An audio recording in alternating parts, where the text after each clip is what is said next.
We are going to get into the story here with the Fetterman and Oz debate, because what was really interesting to me were the number of people who continued to say, well, I think Fetterman did a good job,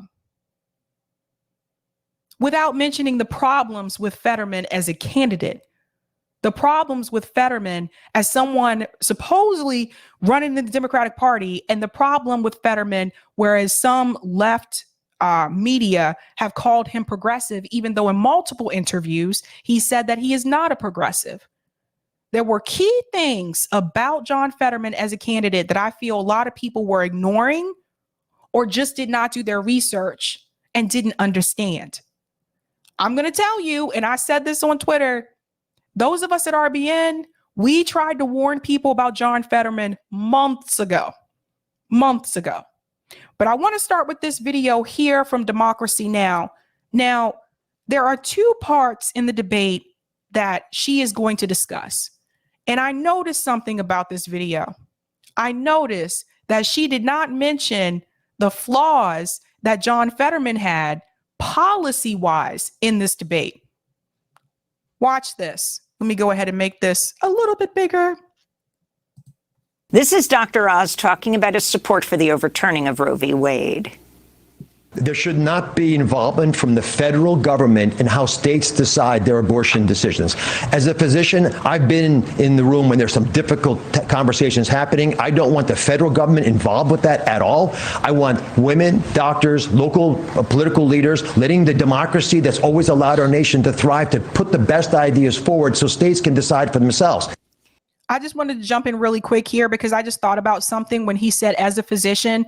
A friend of mine was asking me recently, they were like, oh, shoot, you mean Dr. Oz is actually a real doctor? And I'm like, yeah, like, yeah, he was like a real doctor. And she was like, oh, I thought he just played one on TV.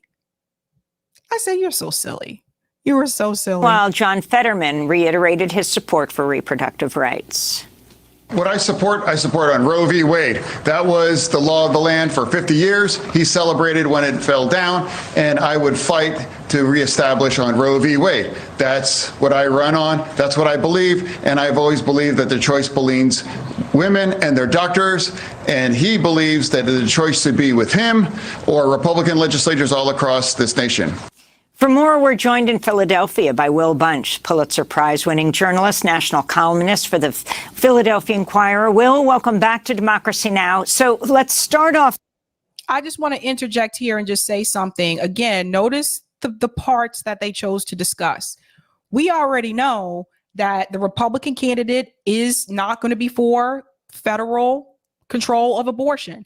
We already know that the Democratic candidate is going to be in for control or federal control of abortion. We already know those things. So what was interesting to me is that Amy took this opportunity to tell you something that you already know, instead of revealing things, key moments from that debate that a lot of people, apparently it was brought to my attention, were not aware of until that debate happened. I knew it. All of us over at RBN knew it. We talked about it. We covered it months ago. And it was very clear to me just a couple days ago that some people did not know these things about John Fetterman. So that's to tell you who's controlling the narrative. But that was what she chose to talk about, something you already know. Now, there's one more piece that she chose to focus on. I'm going to just shoot forward. This guy says stuff you already know. Democracy Now! Used to be so much better. So much better. And then there's this piece here that she chose to focus on. Over President Biden's plan to offer student debt relief to millions of borrowers. This is Dr. Oz. John Fetterman's approach, however, is not to deal with the unnecessarily high costs, but just to pay it. So if you want to pay students who didn't pay their loans back, basically what John Fetterman and Joe Biden are arguing for is for plumbers who didn't go to college and couldn't, for a bunch of reasons, afford it to pay the bills of lawyers who went to graduate school and haven't paid their debt back. I don't think that's right for the American people. Let me just ask specifically, with the plan to ease student loan debt, the debt forgiveness of $10,000, $20,000 for Pell Grant recipients, do you support that position? I do absolutely support that. I believe, like I said, it's about helping young learners, be able to get a better start, getting off in the start of their life. And I do believe that, and I believe a majority of Americans support that as well, too. That last time. Okay. Didn't you already know that? Didn't you already know that Dr. Oz wasn't in favor of canceling student loan debt and Fetterman was in favor? Well, the question that they asked was in favor of the 10,000 to the 20,000 K, which doesn't go far and doesn't go far enough. But there was nothing revealed here that you didn't already know. And that's just based on party affiliation. This is where Democracy Now! Is at now. Now, the very beginning of this video, watch what she does here. This is too much for me. Here we go. Oz faced off Tuesday night in their first and only debate ahead of the November 8th election to fill the seat held by Republican Senator Pat Toomey, who's retiring at the end of the term. The Pennsylvania race will likely help decide which party controls the Senate. Fetterman's the lieutenant governor of Pennsylvania, who's running as a progressive populist. Oz is a well-known television doctor who's worth at least $76 million. He's been endorsed by Donald Trump. Much of the race has been focused on Fetterman's health. Just days before the Democratic primary in May, Fetterman suffered a stroke, forcing him to cancel public appearances for months. He still suffers from auditory processing issues. On Tuesday night, a closed captioning system was set up so Fetterman could read the questions and his opponent's responses. During his opening statement, Fetterman discussed his stroke. And that was what a lot of people chose to focus on instead of what they should have been focusing on. Because here's the thing. John Fetterman did have a stroke, but John Fetterman had those policies before he had the stroke, and he still had those policies after he had a stroke. And what I saw is a lot of people, they wanted to focus on his condition instead of focusing on his cringe ass policies. Now let's go ahead, because I want to show you what Democracy Now! Left out. Now, if you saw me months ago, I had already discussed this, but here's your chance to hear about it from Fetterman himself on the debate stage.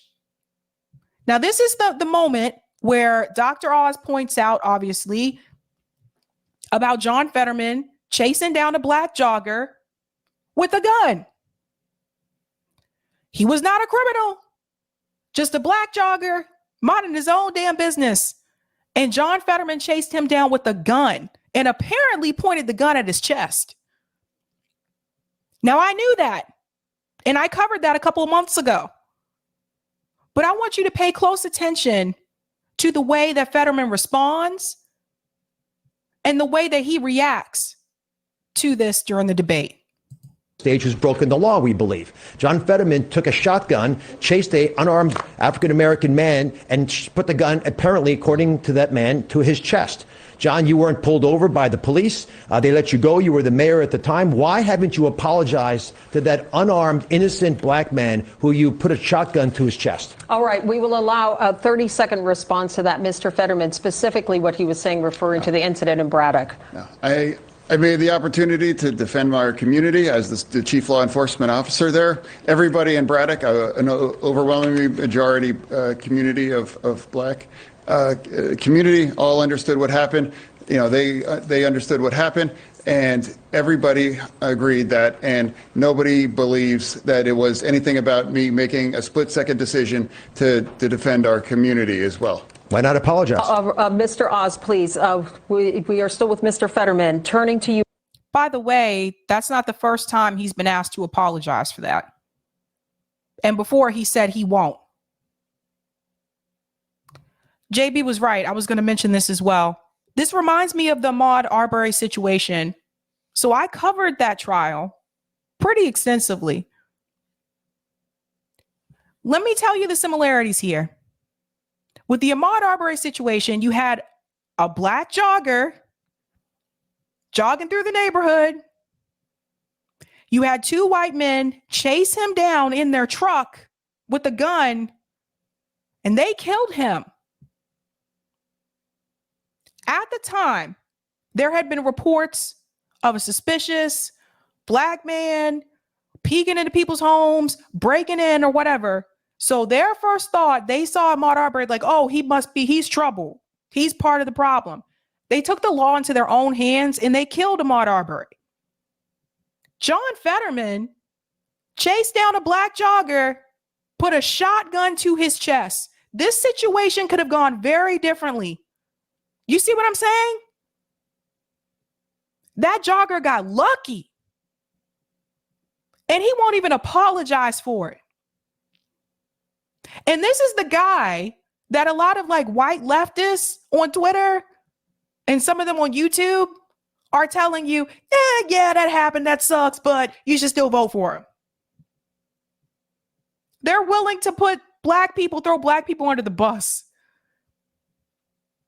Let's forget his racist tendencies and still vote for him.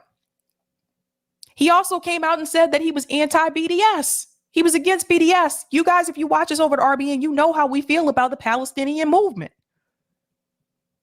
So he also couldn't have that same type of empathy for the Palestinian people.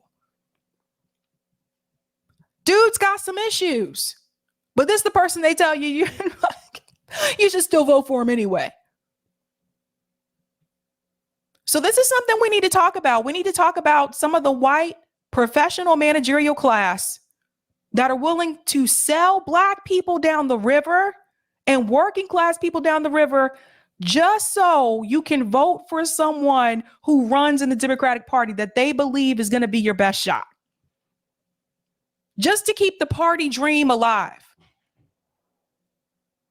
There's a third party candidate running in this race, Richard Weiss. Did you guys know that? It's not just John Fetterman and Dr. Oz. It's too bad they didn't let Richard Weiss debate.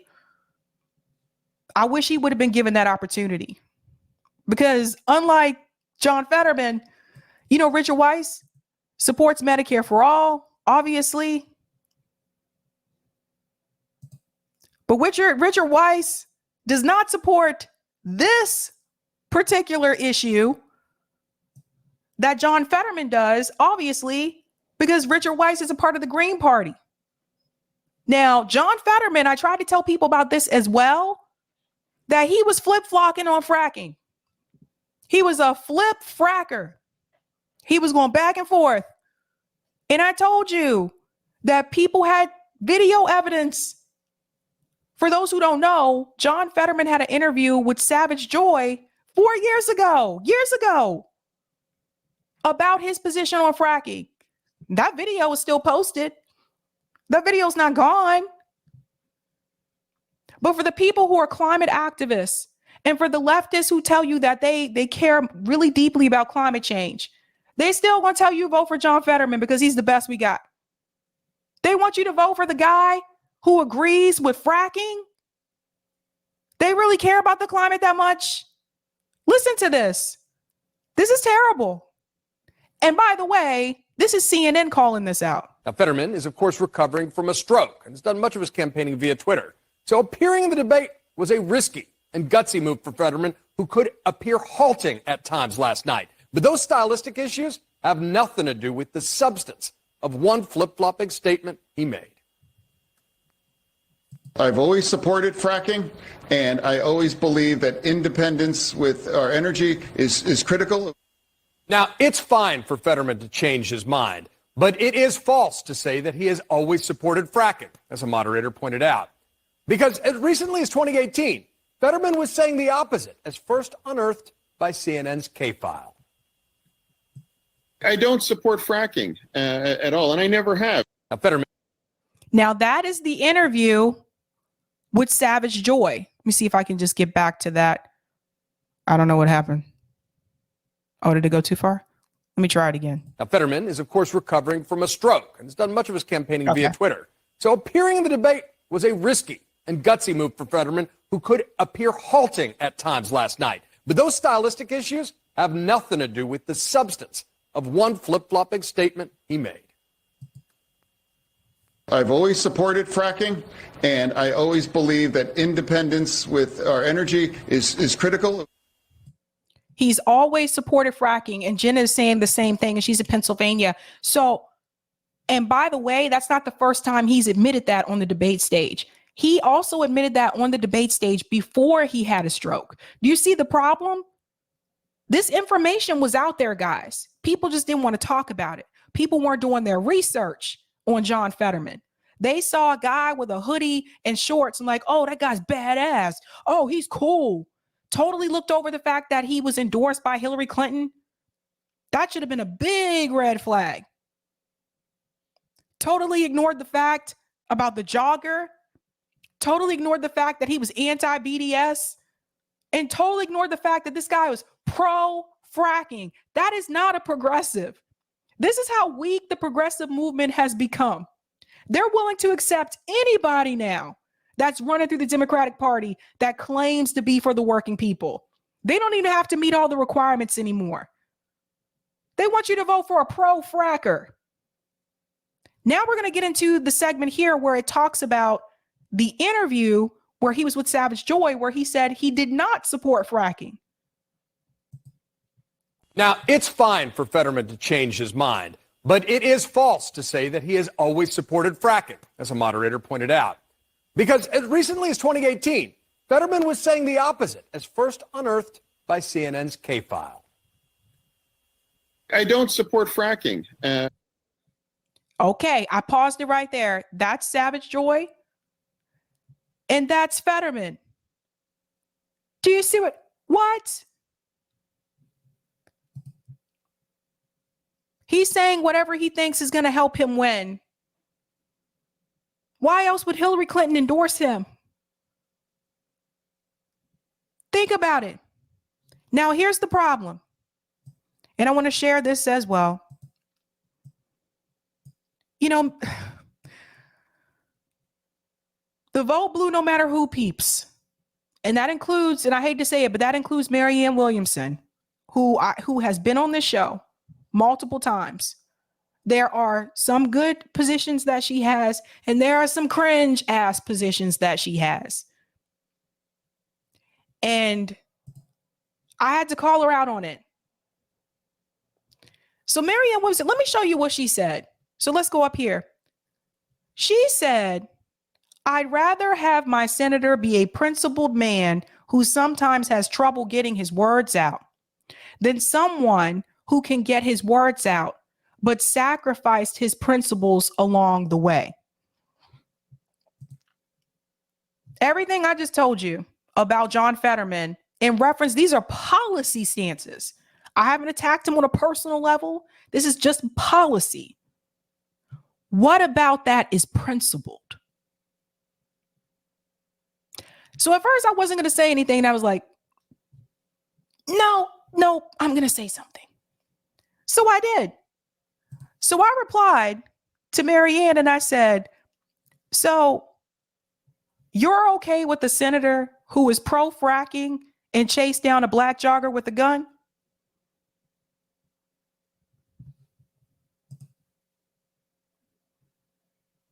This is why, and you know, we were asked this question before, like those of us at RBN, some people think that Marianne would be a good candidate to run and do like the dirty flip or whatever, where she would do the dirty break, actually, where she would run as a progressive Democrat and then do the dirty break and then run as like an independent or third party. She don't have it in her. This is the thing, she don't have it in her. But also, she makes some pretty cringe ass remarks on Twitter. This might be deleted at some point because she's done that before. But this is the problem with the vote blue, no matter who people, they just go for anything. Like, you're just supposed to accept whatever it is. There's no principle anymore at all. That's what I'm saying. these progressives are weak. They don't really stand on anything anymore. Nick put it great. He said, it's just vibes. They're just running on vibes. They're not running on anything. What is John Fetterman running on? Oh, I'm going to help the working class people. How? What are you going to do for the environment? Where are you on climate change? Are you supporting Medicare for all? Where are you on the, it just, it's just vibes, bro. That's it. It's just vibes. And what's really interesting, and this is the question we have to ask ourselves, guys. Where do we go from here, right? We'll be talking about this tonight. We need to talk about the progressives that have pretty much they're just freaking libs. That's all they are now. And I want to show you an example. Here we have Bernie Sanders, the sheep herder himself. Now he's tweeting, this election is not just about you, it's about our kids and grandkids and the kind of country we have become. We cannot fail them. I'll be out on the road doing everything I can to help win this thing in the next 2 weeks. I hope you'll do the same. Now, here's Bernie Sanders announcing that he's going on the road. And here's all the cities, all the states where he's going to be on the road to help the Democratic Party win in the midterms. Now, somebody explain something to me. Bernie Sanders is willing to travel across the country to help the Democratic Party win, a party that he's not even a part of, a party that screwed him over 2 election cycles in a row, that did him dirty. He's willing to go on the road and help these Democrat candidates win, but he couldn't show up to one Medicare for All march. Medicare for All marches were over 50 cities in this country last year. He couldn't go to one march, but he can go around this country to help the Democratic Party try to win in the midterm. And he's not even supporting, some of these candidates are not progressive. Let's be real. Look at who's on this list. Rally with Karen Bass. Karen Bass is corporate. And see, this is where the Working Families Party come in, because these candidates, they get endorsed by the Working Families Party. And so people think, oh, they're for the working class. You can say you're for the working class and be for the working class and still be corporate. Do you see the problem? Bernie Sanders out here supporting Karen Bass.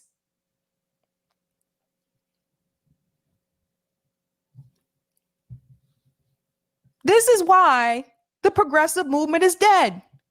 Because at the end of the day, they all sold out. And some people, I feel like people should have noticed that right after Force the Vote. Right after Force the Vote. Some people did. Some people, they just now waking up. And some of them, they still kind of holding on hope because they have nothing else left. That's all they got. This is terrible. On the road. Let me ask you a question. Would any of those Democrat politicians have gone on the road to help Bernie Sanders win? Elizabeth Warren wasn't even willing to drop out before Super Tuesday to help Bernie win when she even knew she had no chance of winning. That's the snake. Hillary Clinton still smears Bernie Sanders till this day because she still blames her loss on him and Russia. That's the witch. You tell me who would have helped him. Barack Obama made phone calls and told people to drop out to help Joe Biden. Barack Obama called Bernie Sanders and said, you need to let this one go over to Joe, Bernie. And Bernie did it. Barack Obama. That's the navigator. When it was time for Bernie to win or need help, none of those Democrat politicians gave Bernie Sanders the time of day. Now you 80-something years old and you about to go on the road to go kiss people's ass So hopefully Dems will win in the midterms. But they did everything they could to make sure that you lost.